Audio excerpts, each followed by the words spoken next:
मैले भनेको भाषा तपाईँले राम्रोसँग बुझ्नु भएको अनि के भोलि निर्णय हुन्छ यो विषयमा भन्ने कुरा भोलि नै थाहा हुन्छ। केन्द्रीय कमिटी चाँडै बस्छ कि के हुन्छ अब?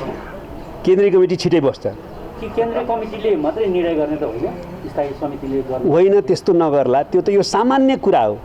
यो सामान्य कुरा भने केन्द्रीय कमिटीको बैठकसँग हामी पुग्नुपर्छ भन्ने ठान्दैनौँ। सामान्य नै जटिल भइसक्यो यहाँ। जटिल हुँदैन, केही जटिल हुँदैन। यो जटिल चाहिँ यसले बनायो के। यो सरकारलाई हाम्रो समर्थन छैन। खालि अविश्वासको प्रस्ताव यो सरकारलाई अगाडि मतलब हामीले कसरी अहिले औपचारिक रूपमा समर्थन नरहेको कुरा लेखेर दिने भन्ने मात्रै बाँकी छ। त्यसकारण तपाईँहरूलाई कुनै भ्रम छैन कि नरहोस्।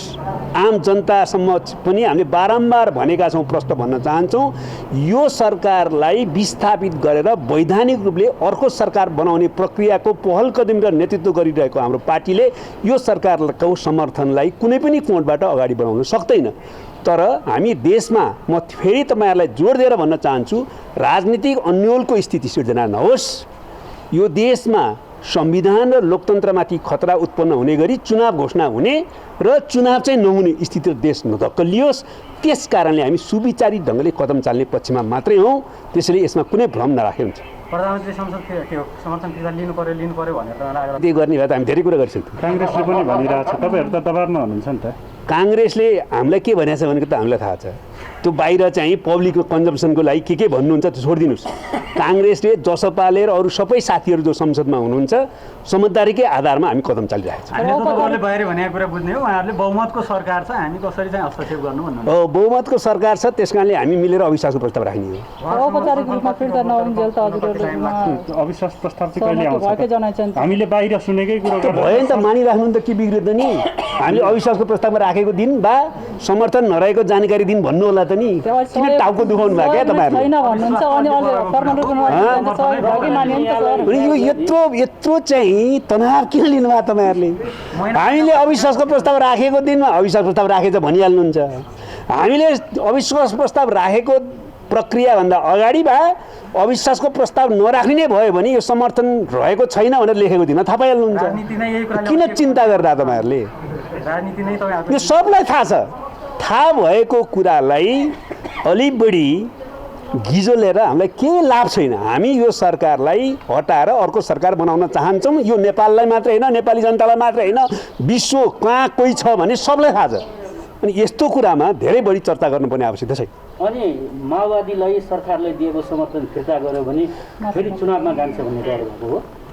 तपाईँलाई मैले अघि नै भने डर होइन, संवैधानिक रूपले अब हुने निर्वाचन हुन्छ भने हामी त्यो निर्वाचनको सामना गर्न तयार छौँ। हामीले जहिले पनि भनेका छौँ, असंवैधानिक हुने निर्वाचनको पक्षमा हामी हुनै सक्दैनथ्यौँ। त्यो हामीले हिजो विरोध गरेका थियौँ। तर सकेसम्म संसद पुनर्स्थापना भइसकेपछि हामी यो पुनर्स्थापित संसद पुरा कार्यकाल चलोस्, त्यो पुरा कार्यकाल चलाएर लोकतान्त्रिक अभ्यासलाई अगाडि बढाउने त्यस्तो सरकार बनोस् भन्ने चाहन्छौँ। पहिलो हाम्रो प्राथमिकता त्यो भएन र यो संसद पुनः विघटन भएर चुनावमा जाने स्थिति भयो भने वैधानिक रूपले हुने चुनावको पक्षमा हामी हुन्छौँ। तर खतरा के छ भने चुनावको घोषणा हुने, चुनाव नगर्ने हो कि भन्ने खतरा छ। त्यो दिशातिर देशलाई धकेल्न हामी चाहँदैनौँ। मित्रहरू, मैले गम्भीरतापूर्वक तपाईँहरूलाई भनेको छु, ठट्टाको रूपमा नलिनु होला। प्रवक्ताज्यू, अनि चुनाव पनि असंवैधानिक हुन्छ त? हुँदैन।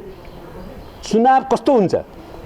ज्ञानेन्द्रले चुनाव गरेको थिएन, घोषणा गरेको थिएन। तपाईँहरू हुनुहुन्छ नि त। ज्ञानेन्द्रले पनि चुनाव घोषणा गरेको थियो।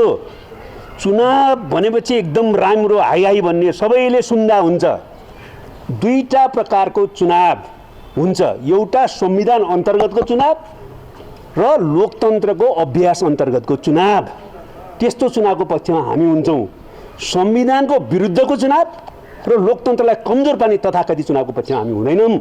त्यसो भए 6 महिनामा चुनाव गऱ्यो भने त आहा चुनाव त कति राम्रो लोकतन्त्र, लोकतन्त्र भने फेरि चुनाव गर्यो आहा राम्रो लोकतन्त्र भन्ने त। स्थायी कमिटीको बैठक आज बसेको छ। त्यो बैठकले सर्वप्रथम आफ्नो बैठकको कार्यसूची पारित गर्यो। कार्यसूची निम्न अनुसार निश्चित गरिएका छन्।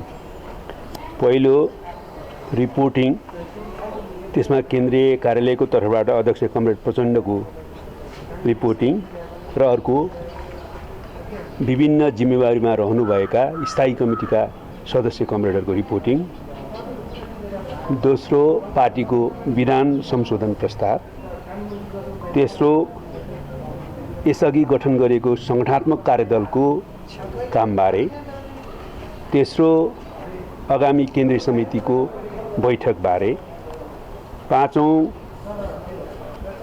वर्तमान सरकारको विरुद्ध नयाँ सरकार गठन गर्ने सन्दर्भको विषय र पार्टीको यो सरकारलाई समर्थन नरहेको भन्ने विषय, छैटौँ केही विविध विषयहरू छन्। सरकारले अहिले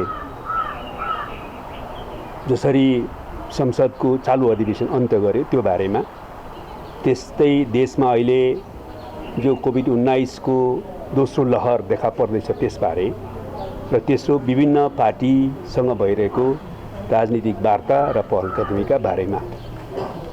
यो कार्यसूची निश्चित गरिसकेपछि आज सबभन्दा पहिले तीनवटा निर्णयहरू लिएको छ। पहिलो, वर्तमान केपी ओली नेतृत्वको सरकारले संविधानको विरुद्ध लोकतन्त्रलाई कमजोर पार्ने गरी काम गरिरहेको नेपाली जनताको जनादेश विरुद्ध सामाजिक आर्थिक रूपान्तरण र सामाजिक न्याय सहितको समृद्धिको विरुद्ध काम गरेको, नेपाली कम्युनिस्ट आन्दोलनको महान सम्भावनाका विरुद्ध कम्युनिस्ट आन्दोलनलाई छेदविच्छेद पार्ने उद्देश्यसहित विसर्जनवादी आक्रमण गरेको र नेपालको राष्ट्रिय स्वाधीनतालाई कमजोर पार्ने गरी बाह्य हस्तक्षेपलाई आमन्त्रण गरिरहेको परिस्थितिमा यो प्रतिगामी सरकारलाई हटाएर प्रतिगमनको विरुद्ध सङ्घर्ष गर्ने संविधान र लोकतन्त्र पक्षधर शक्तिहरूको सरकार बनाउने सन्दर्भमा अहिलेसम्म भइरहेको वार्ता र संवादलाई तीव्र रूपमा घनीभूतता दिने र छिटै यस सम्बन्धमा निष्कर्षमा पुग्ने भन्ने एउटा निर्णय लिएको छ। दोस्रो, अहिले देशमा फेरि कोभिड-19 को दोस्रो लहरले तीव्र रूप लिन थालेको छ।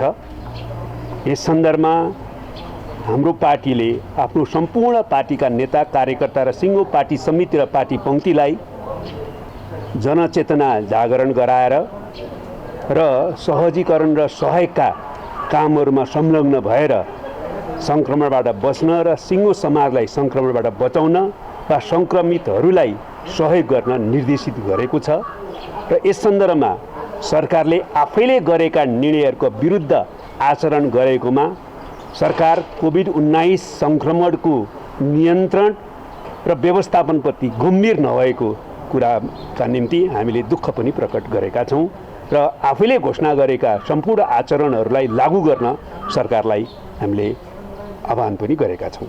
यो सरकारलाई दिएको समर्थन तपाईँ कति छिटो फर्किनु भयो पढ्नु न। तपाईँ कुन मिडियाको? हजुर, कान्तिपुर टिभी। कान्तिपुर टिभी अलि नजिक छ, त्यस कारणले हतार भयो। तेस्रो कुरा, यो अधिवेशनको अन्त्यको सन्दर्भमा जसरी सरकारले हठात अस्वाभाविक ढङ्गले निर्धारित बैठकको मिति र समय निश्चित भएकै अवस्थामा र आजको अवस्थामा संसदको अधिवेशनलाई प्रभावकारी र उपलब्धिमूलक बनाउनु पर्ने परिस्थितिमा संसद अधिवेशन हठात अन्त्य गर्ने काम गर्यो। त्यो अलोकतान्त्रिक, निरङ्कुश, स्वेच्छाचारी कदमको अभिव्यक्ति हो र त्यो कदमलाई भर्त्सना पनि पार्टीले गरेको छ। यस बाहेक आज मैले कार्यसूची अन्तर्गत अघि यहाँ राखेका सबै विषयहरूमा स्थायी कमिटीको बैठकले भोलि पुनः छलफल गर्नेछ। त्यसका सन्दर्भमा विधान संशोधन कार्यदल एक अगाडि बनाइएको थियो। विधान संशोधन कार्यदलले संशोधनका बुँदाहरू स्थायी कमिटीको बैठक समक्ष प्रस्तुत गरेको छ र त्यसबारेमा पनि भोलि छलफल हुनेछ र अरू सबै विषय अघि हाम्रो एकजना मित्रले उठाउनु भएको र तपाईँहरू सबैको आउँदाखेरि एउटै प्रश्न लिएर आउनुभयो होला होइन, त्यो धेरै भयो त्यो प्रश्न लिएर आउनुभयो र मैले सधैँ उत्तर पनि त्यही दिने गरेको छु सधैँ। त्यो उत्तरी चाहिँ फाइनली कागजमा नआउँदछ त्यही हुन्छ आज पनि त्यही हो है। त्यसैले गर्दा त्यो बारेमा पनि हाम्रो एजेन्डा छ। हामीले यो सबै एजेन्डाका बारेमा भोलि 1 बजे हुने स्थायी कमिटीको बैठकमा छलफल गर्छौँ। हस्, समर्थन यथावत अहिले के राख्नुभयो? होइन, अध्यक्षज्यूले अघि मैले भनेकै सेरोफेरोमा कि नेपाल अहिले अत्यन्तै गम्भीर मोडमा छ। हामीले लामो समय बलिदानीपूर्ण सङ्घर्ष गरेर प्राप्त गरेको राजनीतिक अधिकारहरू, राजनीतिक उपलब्धिहरू, संविधान, सङ्घीय लोकतान्त्रिक गणतन्त्र सङ्कटमा पर्ने खतरा देखा पर्न खोज्दैछ। त्यस कारण हाम्रो पहिलो कार्यभार यो राजनीतिक उपलब्धिलाई रक्षा गर्ने, संविधान र लोकतन्त्रको रक्षा गर्ने हो। त्यसको निम्ति हामीले पहिलो कार्यभार बनाएर काम गर्नुपर्छ। र दोस्रो कुरा, नेपालमा फेरि हामीले राष्ट्रिय स्वाधीनताको रक्षाको निम्ति पनि त्यतिकै गम्भीरतापूर्वक अगाडि बढ्नुपर्छ।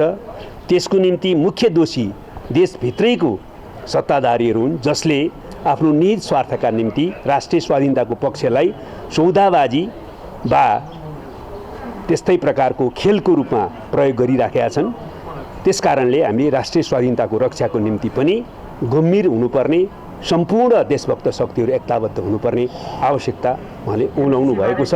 यो सबै प्रक्रियामा निमित्त नायक चाहिँ केपी ओलीको सरकार भएको छ। त्यसैले यो सरकारलाई अपदस्थ गर्नु वा अर्को सरकार बनाउनु खालि सरकार फेर्नु मात्रै होइन, राष्ट्रिय स्वाधीनताको प्रश्न, लोकतन्त्रको प्रश्नमा आफ्नो सकारात्मक भूमिका खेल्नु र राष्ट्रियता र लोकतन्त्रको रक्षा गर्नुपर्ने हो भनेर उहाँले बैठकमा राख्नुभयो। त्यो बारेमा छलफल भएन। जस अहिलेसम्मलाई सरकारलाई भनिएको समर्थनको बारे औपचारिक रूपमा हामीले केही लेखेर दिएको छैनौँ। भनिएको हो